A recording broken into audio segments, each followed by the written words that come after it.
Hello and welcome to this special conversation. I have with me esteemed panelists here who will be talking about the new model of growth, India 2022.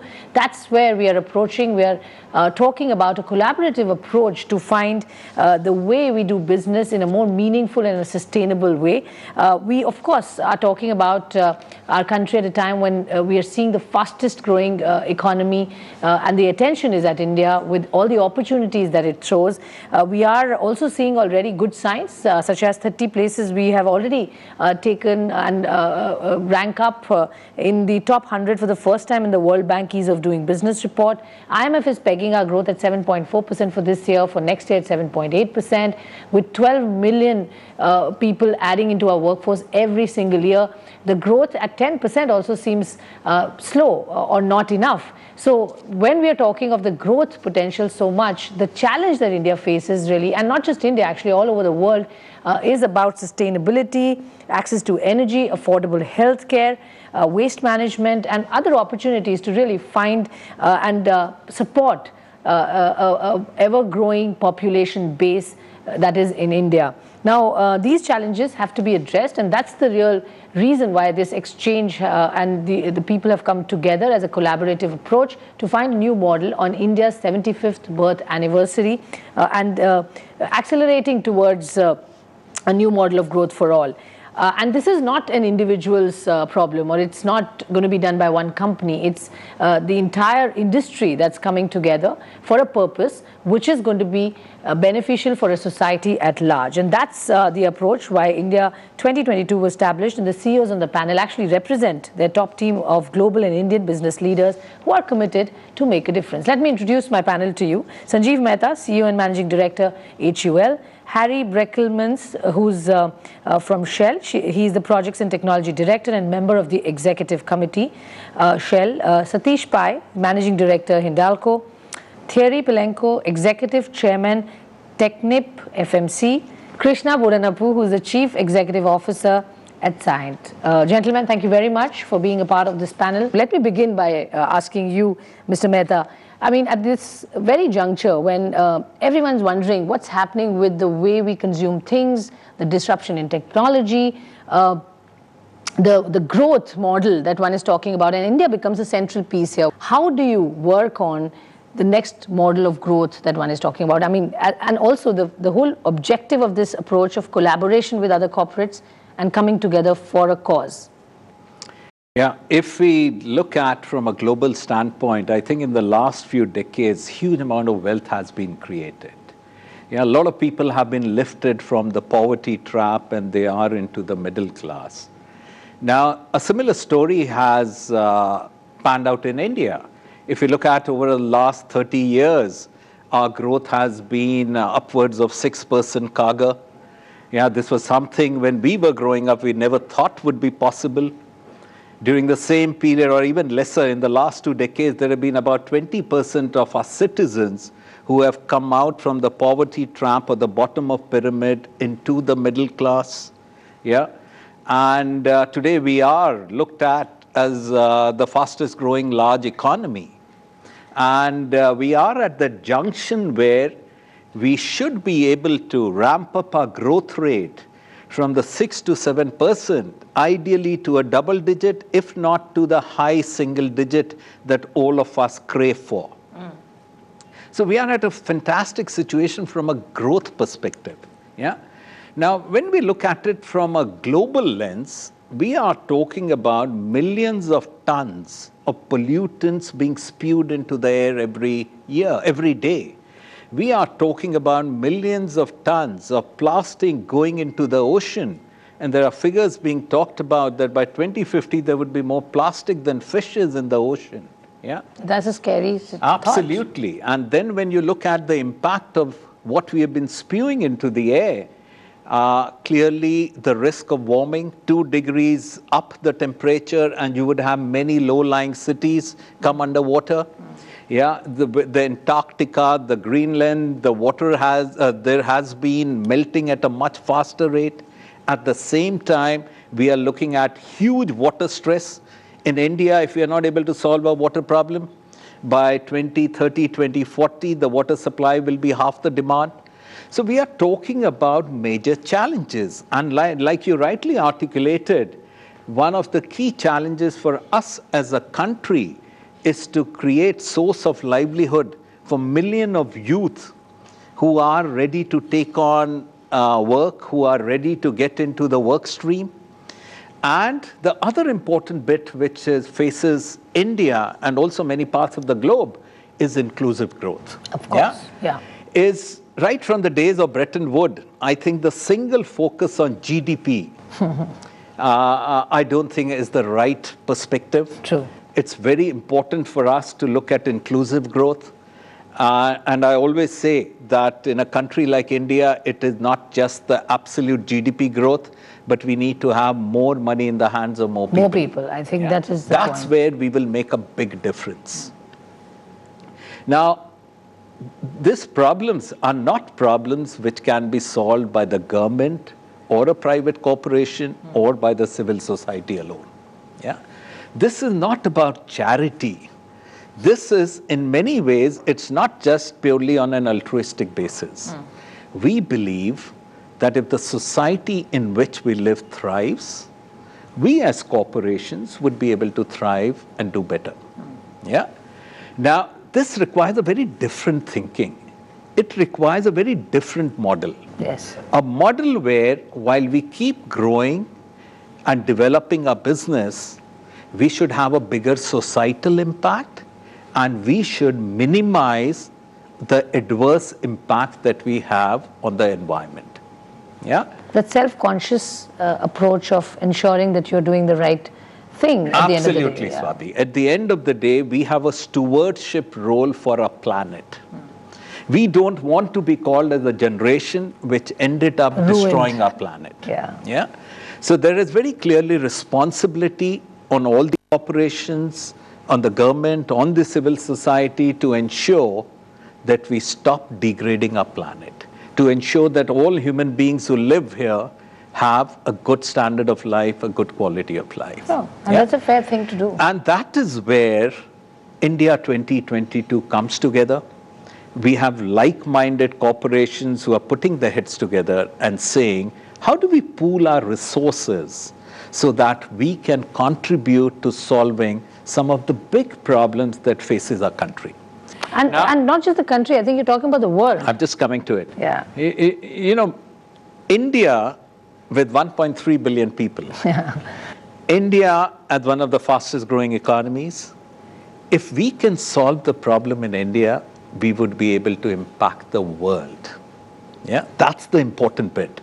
And many of the things that we would be doing over here, I'm absolutely certain can be replicated in other parts of the world. Oh, that's wonderful. Harry, I will come to you to understand, because energy is the most talked about subject, and how, different forms of energy is ruining the planet, so to say. What are the ways and forms, as you would imagine and see, is going to be the future of how do you work around this big problem of ensuring that what we give out is emission-free, pollution-free, and so on. So where is the piece missing right now?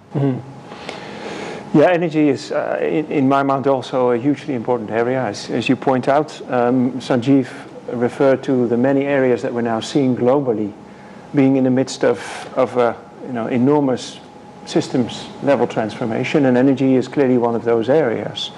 What is that driven by? Well, it's driven by the forces that he alluded to. We have an ever-growing world population with people that want ever more prosperity, and that requires ever more energy. But we don't want to do that in conflict with nature, and so we have to deal with the effects that energy has around climate change and a variety of other impacts on the environment, and that requires us to reshape the energy system. That is an issue that we face globally, but to also Sanjiv's point, India in that regard is probably one of the most relevant nations with respect to that transition, in terms of its scale, but also in terms of how dynamic the energy landscape in India is. And last but not least, of course, indeed, much of it is still to be shaped. So many of the solutions we will find here will in some shape or form be applicable in some shape or form around the world. And so that's a very exciting and yet at the same time a very challenging prospect. Yeah. Now, as Shell, we feel very optimistic about that. And we feel that what will be emerging is a mosaic of solutions. I think you referred to that. Which is, it won't be one simple solution. It will be, I think, the coming together of many innovative solutions that in the end will help us work this out. And some of the, if you want, dynamics that I can point to is one is of, increasing electrification. So what we see globally, but also very much in India, is access to energy provided through an increasing volume and proportion of electrification. And of course, associated with that, it's about how you electrify. And if you use renewable sources or lower carbon sources, then of course you're also at the same time dealing with the emissions and climate change challenge. And we feel we can play a significant role in that. How? Well, in part through conventional means. So providing and trading gas, which we feel is a lower carbon transition fuel, the much used in electricity is hugely important. But also by making investments in, such as the one we recently made in Husk Energy, which provides smaller scale distributed solutions in concert between gas and renewables. And we feel that India is ideally suited to be providing such solutions. But it is not restricted only to stationary power, which is what we often think about or talk about, which, by the way, is only 20% of the global energy mix as it stands. We also need to find solutions in mobility. That's right. Now, electrification is starting to make inroads in mobility, but it'll be a long time before all of transport is electrified. So we need to find ways to provide cleaner and more efficient fuels, and that leads me to think about biofuels. Here in India, we have recently built a demonstration plant where we're converting waste to fuel. And I think the government is talking about it already. I mean, ethanol and biofuel is something that should be taken up, encouraged, and I think the scarcity of the raw material is always a question. But there are ways and means that everyone's working towards to get. Again, innovation plays a big role there. And that's where we need the systems transformation. So that's why we're working with Unilever, which you would not expect normally Shell to do, or other companies that traditionally have not been working so much with, to be able to find those solutions. Sure, so collaboration in that sense is making sense. Sustainable mining, as we say, creating that world, because as part of infrastructure growth, etc., mining becomes a very relevant and important part. How is that going to look like? I mean, what is it that you envisage as far as sustainable mining concept goes? I think, the point that was made in our discussions today by many people, that ultimately mining provides the metals, minerals that then impacts probably all aspects of our life, whether it's transportation, whether it's electrification, whether it's what you use in your house. All of it is iron, steel, aluminium at the end of the day. So I think that the other part you have to realize is that India has got a huge amount of natural resources. These natural resources are in what I call the heartland states. So they are in Odisha, in Chhattisgarh, in Jharkhand, in UP and Madhya Pradesh. So I think that it's very important that in India we come up with a sustainable mining model, because it will lead to the economic development of the heartland of the country. Now, it has to be done in a sustainable way, because you and I know that in the last 20, 30 years, mining has not been done probably in the right way, and that's why public perception of mining is not that good. So I think the big impact that we want to have, and with this project that we are doing, and it's very important for Hindalco and the Birla Group, is that we come up with a sustainable mining model. Because we have to mine, we need those minerals, we need that metal for the growth of the country. But we think that balance between economics and environment and sustainability can be achieved.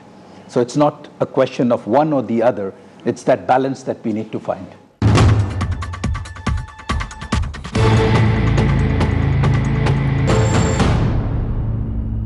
Thierry, coming to you, new energy systems, waste to energy. That's where I think your focus has been. And how do you see the double-digit growth for India, as I said, the energy systems that we are talking about and focusing? Well, first of all, we have to realize the challenge. I mean, the challenge is enormous, because the demand for energy in India is growing and will continue to grow. Here, the traditional ways of developing the business, for example, with Shell, as Harry was saying, are going to be in full force. but they're not going to be sufficient. You're going to need a proliferation of newer ideas, of newer concepts, some of them being barely proven from a technology standpoint, some of them being proven, but the whole system is not in place. I give you examples. So we understand very well what needs to be done when it comes to improving the distribution of gas. I mean, the import of gas, production of gas, import, distribution, this is something that is well tested, well deployed in many different countries, including India today. But when it comes to, for example, biofuels, or for example, if we look at how we are going to approach these new sources of energy, some of them are going to be from biomass to liquid biomass to energy in general. And the overall system doesn't exist. I mean, we design systems today. That's what we do at TechnipFMC. Energy systems for our clients, which are mostly hydrocarbon clients, I mean, oil and gas companies. But we don't have an understanding of the full system to deliver from, for example, biomass or from plastic, a new energy system. We may have the technology bricks, but we don't have the whole system. And this is where the power of collaboration comes in. This is when we are getting, gaps, when we are getting together, we are identifying the gaps, we are filling the gaps, we are exchanging ideas. I have no idea, for example, about how could we guarantee a good feedstock in terms of plastics or biomass to create fuels from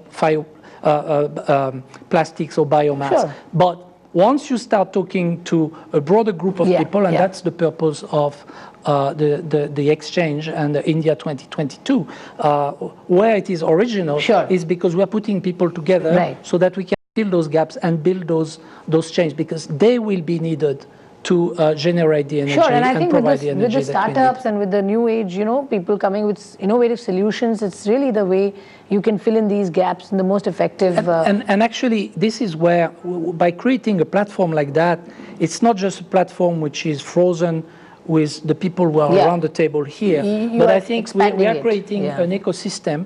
And in fact, since we started, we have seen people coming from universities, NGOs, government bodies as well, so that we can understand the different forces and start to create something which is different, and for which we don't have that much time to actually make a difference, because it took maybe a century for an hydrocarbon-based system to build up. Maybe not a century, but certainly decades. We don't have decades ahead of us to build that energy system. Fair point. So I think that's why the power of collaboration, and that's why we are, I see here, all committed to what India 2022 objective is. Yeah, absolutely. I completely, I think what you're saying is making complete sense in trying to identify those gaps and get people on board and work towards one goal that you all are working on. Healthcare. World's largest healthcare program that we heard from our Prime Minister, Ayushman Bharat National Health Protection Mission. It's heartening to see that the government has started to take healthcare seriously, but the whole problem is about affordability. How do you bring high quality, less cost, affordable healthcare solutions to people at large? Because that, I think, in my mind, will be the biggest barometer of success for individuals. I think health will decide whether wealth will be somewhere down there, but health is really going to get more relevance as we go forward. What's been your sense on how do you create that ecosystem? I think the first thing I'll say is, I think to Sanjiv's point, where the measure of success of a nation should be how much wealth has been distributed and how wealthy do individuals, inclusive growth, right? And to your point, I think the first step of that is how healthy am I, and what access to healthcare do I have? Because if an individual doesn't have access to healthcare, then obviously the wealth that gets created becomes irrelevant. So I think that was the premise that we started off, because when you look at all the numbers, right, in India, 70% of the doctors are in urban areas, but 70% of the population is in rural areas. The amount of money that gets spent per capita is, I think, 1/5 the global average. And if you start comparing it to, say, some of the rich countries, it's 1/10, 1/100th even. So to solve that problem is going to take a long time for us to create more doctors, to make it appealing for doctors to go into rural areas, etc. But we believe that the great enabler there is technology. There is so much technology that's being developed and being commercialized in the healthcare areas. And if we're able to effectively take this technology to the 1.2 or 1.3 billion people, then we believe that it's a great opportunity. So our vision for this exchange is that we're able to create a platform where various emerging technologies can then use the platform and deliver newer ways of measuring healthcare, measuring diseases, doing diagnostics to the many, many people that are out there. If we can do it effectively and therefore cost efficiently, then we believe that's a huge opportunity, both from a commercial perspective and also from what the people will look for and expect. Now, I would want to bring in the element of how you see the government's role here, because again, we are at an inflection point. The whole the approach to India and the way global companies see India as a land of opportunity, the reasons we've discussed, too many already known, but where do you see India's role? I mean, we've heard the Prime Minister already talk about this whole India 2022, the new age India for the youth and so on and so forth. So what is it that you expect from the government, if at all you do, that will just help you expedite this entire process? Because when we are talking of 2022, it's just 4 years away. Sure. You need to understand that as well. You know, India 2022 comes from a philosophy that we are not going to sit on the sidelines. We also come from a philosophy that we can't do it alone. Yes. We have to do it together with the government and together with the civil society. Yeah, the job of the government is to create an enabling environment.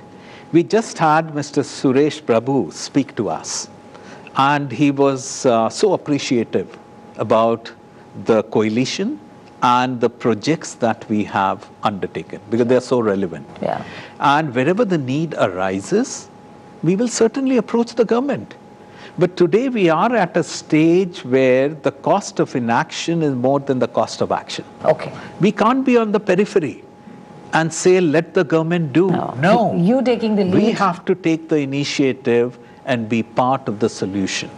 All right, and that's, I think, the crux of the whole Absolutely. problem or the solution that you're trying to find. With the points that you've kind of put together in different areas and verticals that we are talking of, your investment and your time and your energy is being worked on, what is important? What takes priority? I mean, I know each of this is a matter of concern or a matter of importance, but when it comes to, let's say, funding or putting your money on a particular project, I mean, how do you decide as different verticals that, you know, and is there a disagreement there to say, no, I think let's put a focus on this one first and then go on to that? I mean, how do you work around that?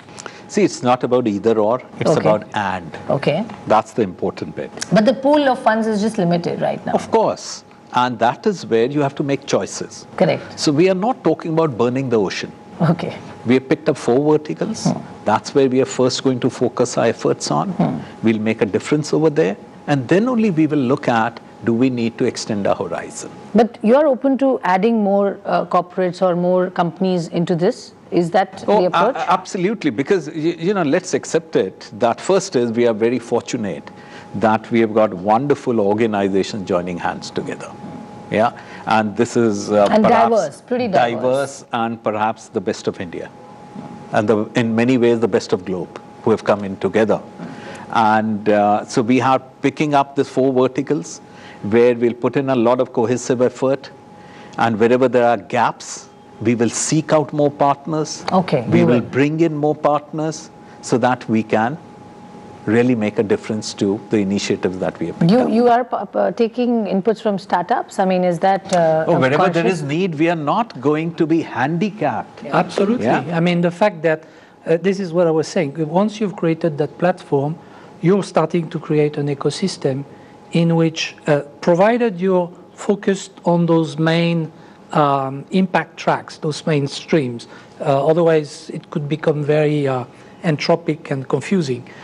You focus on those streams that are important, like energy, health, sustainable mining, and so forth. And then you explain what you want to achieve, and this is going to be the objective of the discussion and the presentations tomorrow. and you start to attract startups. You start to attract technology providers who want to contribute, and then you integrate them in your system. We don't pretend that we have all the answers. Yeah, of course, there are far more people that can be involved in it. 4 years, you think it's too less a time for these 4 very critical, crucial issues that the world is facing, and you're going to find a solution in 4 years and sort of present it? No, I don't think this is a point where you will say, wow, we found a solution. Yeah. It's not eureka moment. No, I think this is a continuous process. Okay. And to take your earlier point, even on the sort of capital allocation point of view, when we look at metals and mining, we see it as an imperative or a license to operate from society going forward.